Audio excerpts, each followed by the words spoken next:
Well, hello everybody. Hope everybody is doing well. Freedom, I see that you are already on. Good to see you. I know today is a little bit of a different day with it not being Thursday, the day that we usually do this. But like I said last time, I'm actually going to be heading towards the mountains, going a little bit of a vacation. So I'll be gone Thursday and this weekend. The wife and I were going to go up towards Boone with some friends and spend the weekend up there and do a little hiking and just kind of relax a little bit. Russell, how you doing? Will, good to see you. Good to see you on this Tuesday evening. Hope you all are doing well. Um, Kind of what I wanted to do tonight is look at some flounder um, footage, techniques, tactics. Hunter, nice to see you. How you doing? And kind of look at the last couple of weeks that I've been out on the water. The flounder bite has just been absolutely fantastic. I don't know if any of you guys have been out on the water lately, but probably over the last month or so, um, I, I'm not even exactly sure how many flounder I've caught, probably upwards of maybe about 20. The last couple of times I've been out, I've been catching anywhere between five, six, seven, eight fish. So, I mean, I'm starting to push that 20 mark, but that just goes to show you one, these flounder are just absolutely aggressive and are pretty much, hitting anything that's being thrown out there right now. But I want to just kind of show you the patterns that I've been seeing over the last couple of weeks and what I've been throwing um, to target these fish. So let me go ahead and share my screen here. So um, right here, I'm sitting on the inside of a point. So you can kind of see this grass point that's right here, and then here's some oyster. So if you guys remember a couple of weeks ago when I was going over the redfish tactics, points and oyster beds were the pattern that I was picking up on. And you'll see that this is almost the same pattern. As I came around this corner over here to the right, I kind of floated over this way. It was an incoming tide, so the tide's actually coming down this way, and there was a bunch of bait fish busting around this oyster. So I went ahead and I made a cast. You can see I landed about right here, just short of that oyster.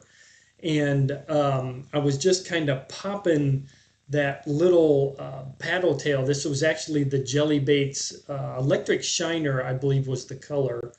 And picked up a nice 19-inch flounder just off of that little grass point. But again, that area has been very productive. Oysters, points, current, and bait over the last couple of weeks have been extremely, extremely productive.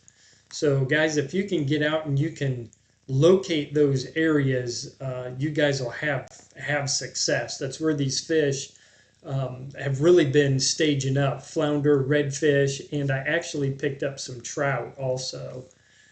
So the second one here, my second little pattern, you can see where my cast landed, but there's a creek here on the left, the main creek right here in front of me, grass point, and then actually you can't really see it, but there's some oyster that comes out just in front of this grass point here.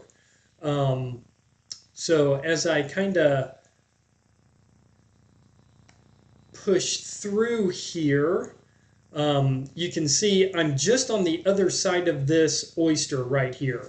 So again, just bouncing on the bottom, making sure that I am on the bottom with these flounder. That is absolutely key.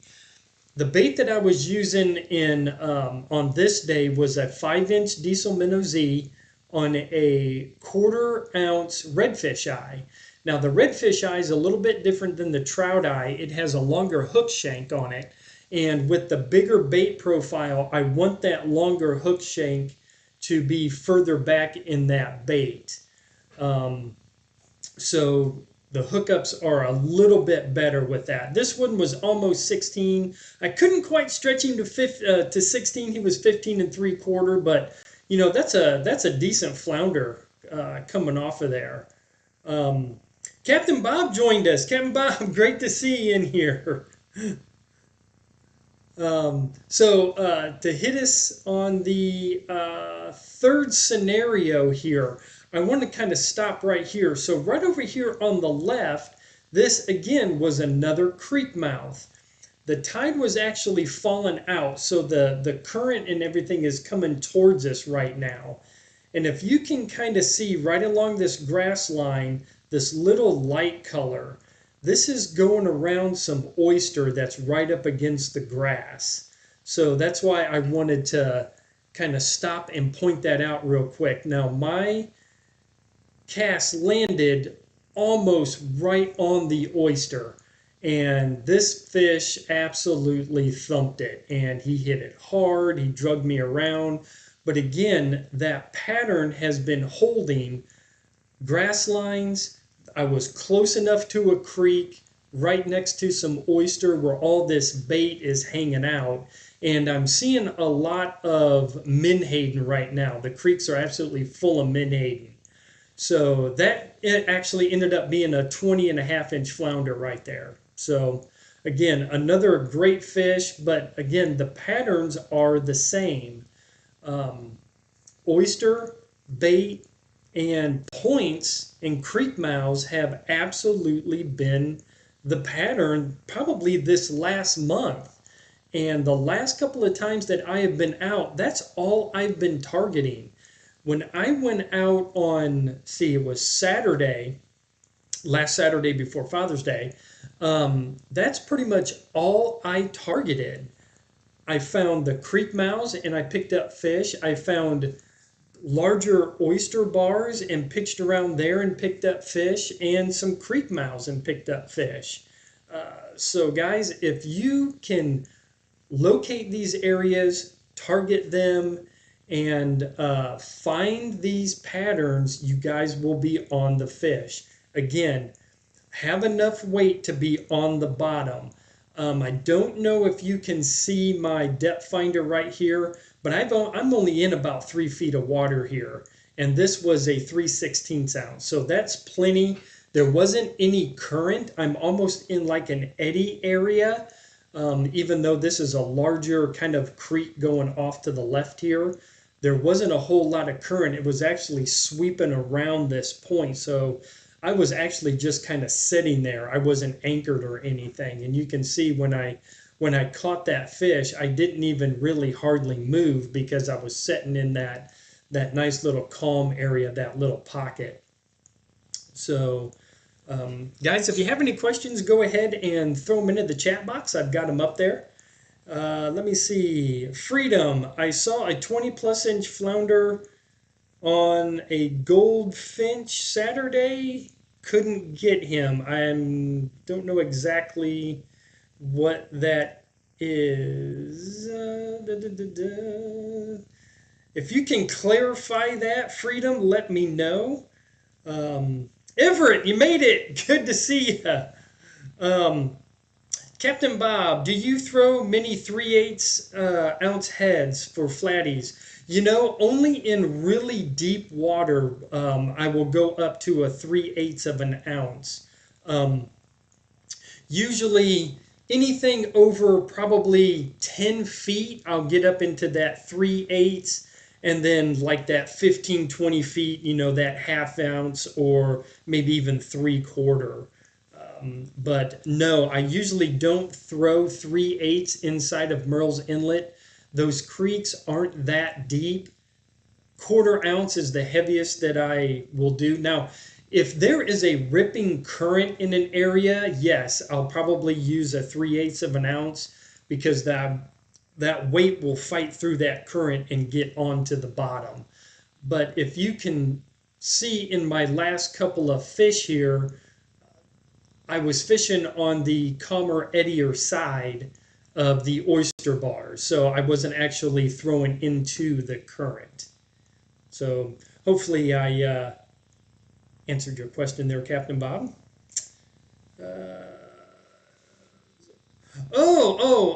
Okay, I gotcha. Freedom's talking about a wreck offshore. Okay, Yeah, I don't go offshore. I'm not familiar with all of the wrecks and the different names for everything offshore. But Everett said that he's heading down tomorrow.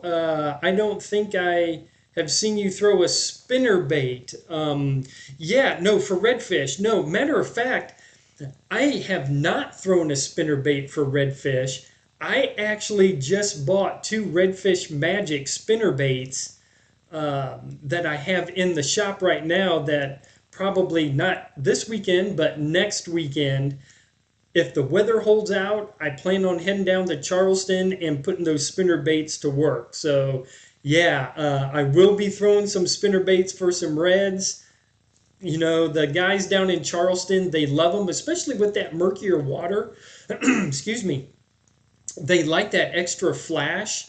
And from what I have heard, a lot of guys use those spinner baits and jig them. So they're not actually swimming them through the water. They'll pitch them next to structure and almost jig them and hop them and use that flash for almost like a little extra attractant to get those fish to come in.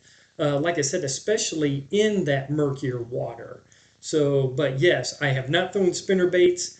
I am getting rigged up to do so here in about 10 days. So, yeah, I can't wait for that. Can't wait for that. So the like I said, the bait that I have been seeing in the creeks right now are menhaden. Now, I don't carry a cast net with me, so I am not exactly sure if it's all menhaden or if the mullet are starting to show up or not. I believe they probably have to be. The water temperature now is starting to push 80, 82 degrees, so I would assume that the mullet are starting to go ahead and push into the creeks now. I haven't seen it yet, and again, I don't throw the cast net. I need to, and actually see what all these massive schools of bait are. More than likely, it's a ton of menhaden or pogies or uh, whatever you want to call them. Cheers, guys. um, Mr. Miller, nice to see you. Hello, Chris. I'm hoping to make it back down in August. What other bait would you work for me at the jetties? I got the ones I sent you pictures of the red. Yeah, that's right. Okay, so yeah, I saw your nice flounder. Okay, so baits for the jetties. Gosh, probably a lot of live bait. And again, the one thing about the jetties is these fish are going to hold tight to the rocks. So the times that I have fished the jetties, the first thing I do is I don't take a lot of my expensive gear. I just don't. What I do is I don't take a lot of my eye strike stuff, my trout eye jig heads or my redfish eye jig heads because they're really expensive. And when I fish around the jetties, I'm throwing so close to the rocks or into the rocks that I get hung up and break off all the time. So I'll actually make a run to Walmart and just pick up maybe some cheaper lead heads and jig heads for that. It kind of is what it is. But when you're fishing around those, fiddler crabs work fantastic. You'll pick up sheep's head, reds, flounder, and if you just put those on like a bottom sweeper jig, or on like I'm going to call it a Carolina rig, a weight with, 6, 8 inches of a leader with your hook and let that kind of float off of the bottom a little bit. But again, around the jetties, the closest you can get to the rocks or the closer you can get to the rocks, the better off you're going to be.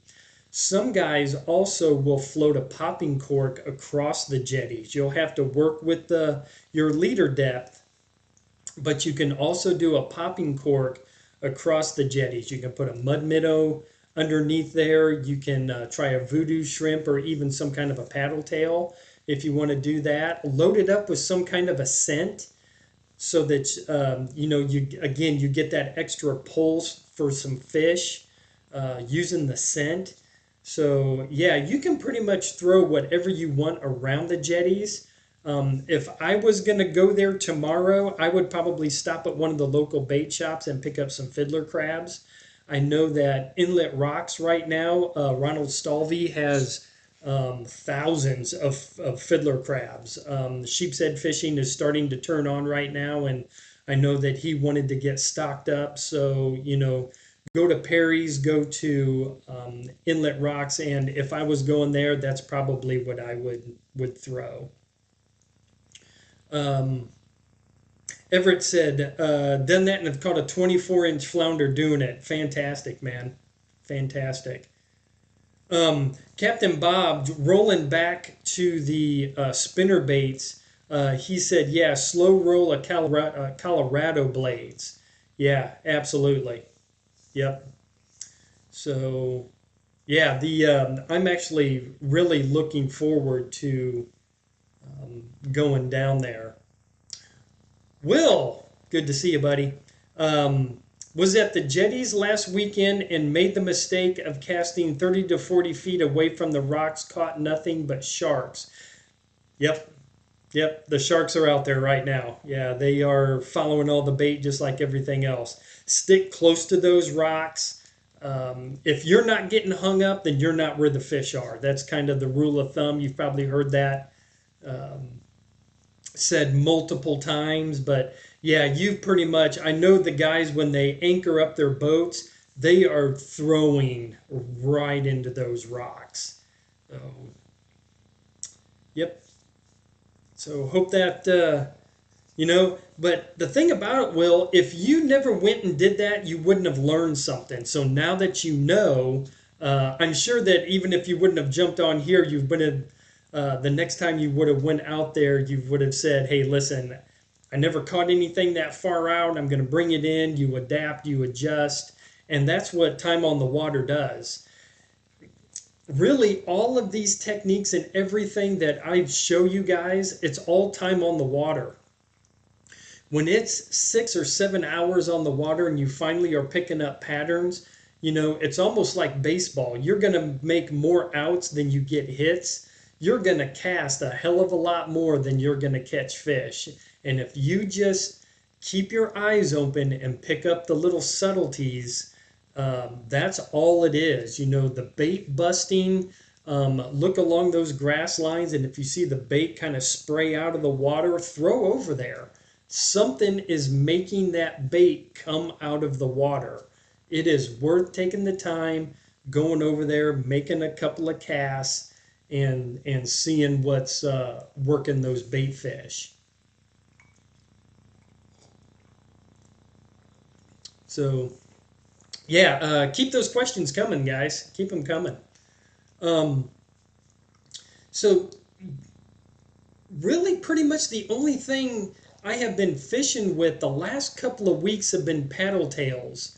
The jelly baits paddle tail, the Z-Man 5-inch paddle tail. I've thrown the shrimp a couple of different times. Oh, I take that back. The last time I went out, I threw something that I have never thrown in saltwater before, and it was the Crush City Freelancer. Now, if you guys don't know what that is a jerk style bait that Jacob Wheeler came up with. He's a bass fisherman, and so I took out some of my Crush City Freelancers and started pitching those around, and I was picking up some flounder. So yeah, so jerk baits, paddle tails, and I think I've only caught just a couple of fish on some shrimp, but the paddle tails have really been working, and I think that is because of what the bait is in all the creeks, with it being all of the menhaden.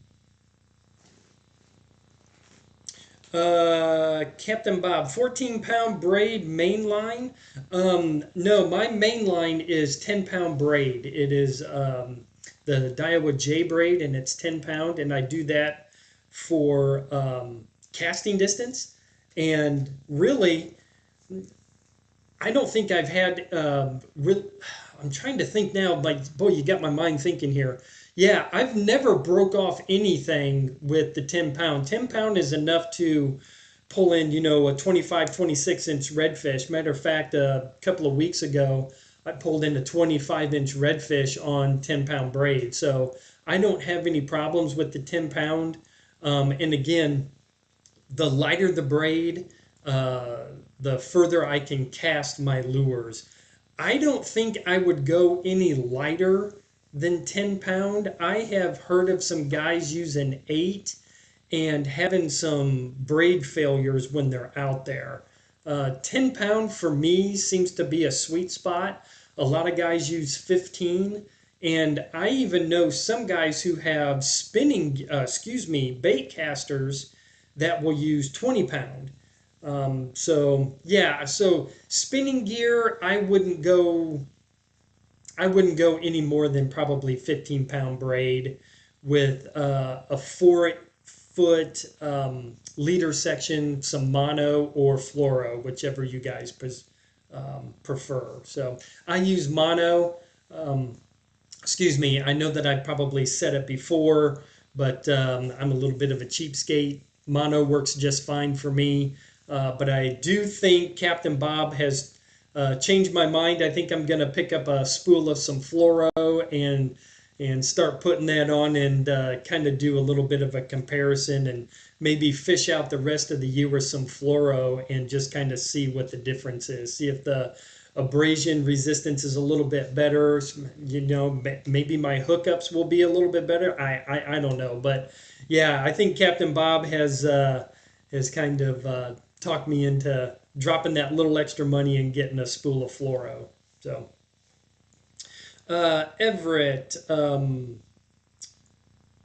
white or mullet paddler tails is about what I use. Oh, okay. Yep. So yeah, the white is a great generic color. I always have that on the kayak with me. There are two that I have been using, and if you can give me 1 second, I will show you here. I'm just gonna jump up real quick. So the two that I have been using here lately, the two paddle tails, and the color has been the Dead Calm Destroyer color, and this is just a nice little shad color. It's dark on the top and a silvery color on the bottom. And then the other one that I have been using is the Electric Shiner color. And again, these are both jelly baits, but you guys can probably find whatever bait that you guys usually use, but I use the jelly baits. And this is almost like a darker brownish color and a clear with some flake here on the bottom, a very natural looking shad paddle tail, and that's been working very, very well. So between these two, that's kind of what I've been throwing. And then that 5-inch diesel minnow that I threw was in opening night color, the Z-Man. So yeah, and it was, if you don't know opening night, it's almost a clear, it may have a really soft hue of like a pink or a purple, and then some flash in it. Again, a very natural looking color. And that's what I use. I don't get too crazy with my colors.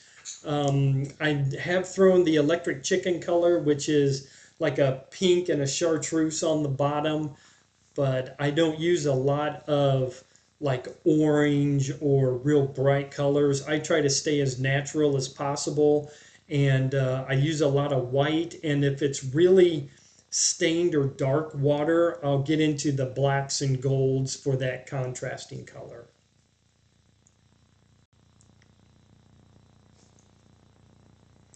Uh, Captain Bob said, I just use it for inshore. Okay. Well, that's good to know. That's good to know. That's I don't go offshore. I got it's a little bit of a funny story, but the last time I went offshore fishing, I got really sick. I was down in Mexico. We were at Land's End and Cabo San Lucas, and we went out and it was rough. And I mean, these swales had to be 10 feet. We would actually bob up and I could see the beach and then bob back down and see nothing but water. I ended up getting I was the first one in the seat with the first hookup, and I got a dolphin. I got a wahoo, and it was really cool. And then after that, I was down below, and I was not feeling good at all. But for somebody who spends so much time on the water, I did not have my sea legs that day. That was brutal. Oh, I got made fun of so bad. It was torture. But yeah, that was actually the last time that I was offshore, and I don't know if I want to go offshore again, to tell you the truth. Mm. Um, Will has another question here. Will says, if you're not getting hit much, do you try to hit different spots more or throw more various colors, baits, and lures? Okay. So I don't stick around an area very, very long. If I come up to, let's say, a creek mouth, I see the grass point, I see the oyster, and I come up to this area, and I may only fish it 5 or 10 minutes, and that's it. Usually, if there is a bigger predator fish sitting in that area, it's going to want to feed fairly quickly. It's not going to allow bait to get past him. So I usually don't stick in an area very long. Now, as far as changing lures and baits, I don't change probably as often as I should. One, color is third on my list to change. I will look at location first. That's what I'm looking at. These fish feed so aggressively that I don't think color really matters. They are looking at something swimming by them. They know it's a fish. It's got that movement. It's got that right presentation, and they bang and they hit it. So don't worry too much about lure color. Um, Try to locate the fish first, move locations, and try to find it that way. That's what I usually do.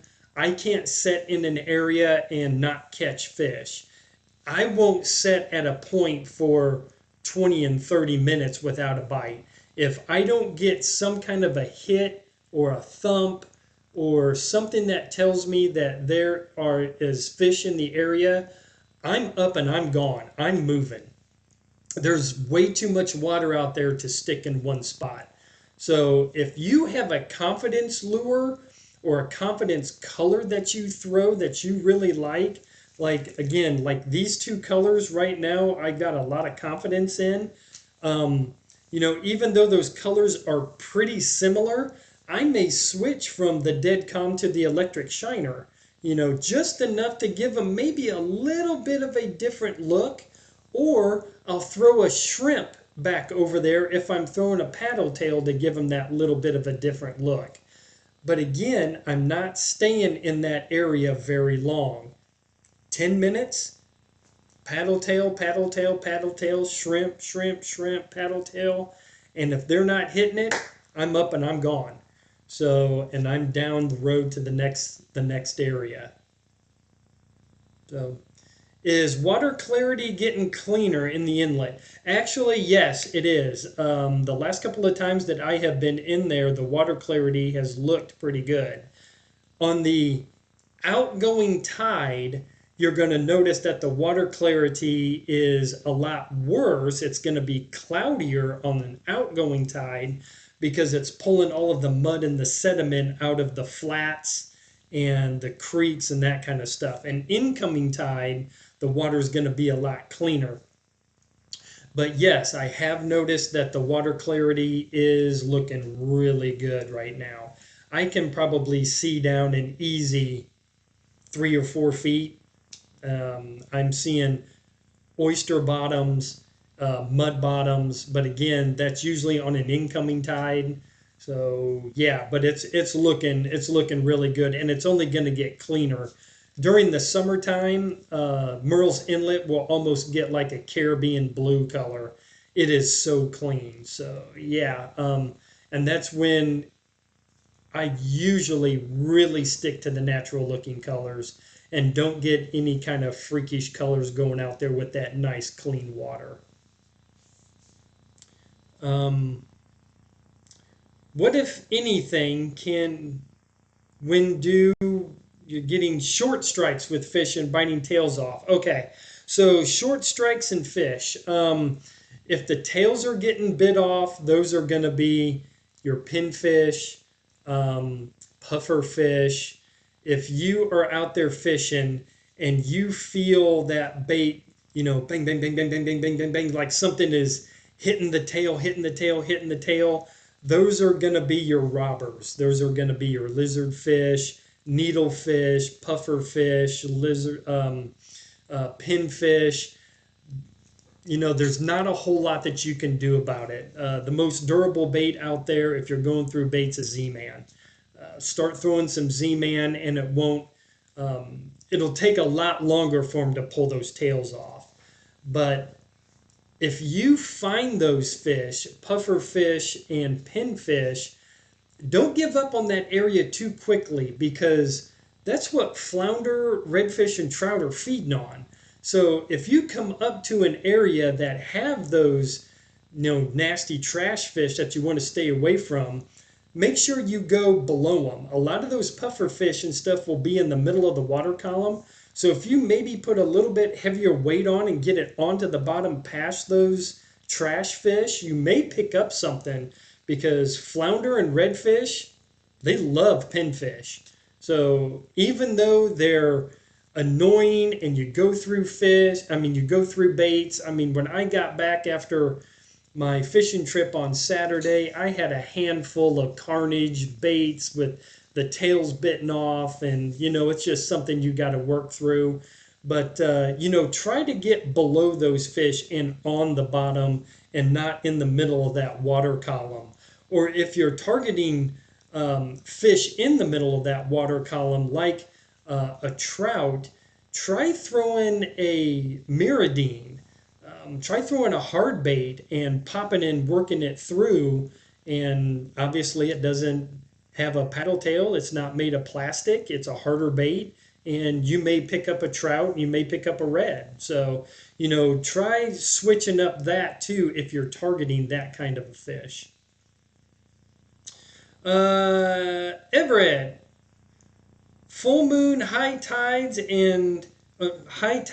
or when there is lots of high water, what's your strategy for catching fish? Okay, yeah. So full moons and high tides. These king tides, I think we had one maybe about a month ago. And usually on these really high tides, extreme high tides, we're going to start there first, where you go out to Murrells Inlet and that grass is basically covered up and it looks like a big lake. I don't fish that time. I wait for the tides to start dropping back down to its normal levels, and then I go out.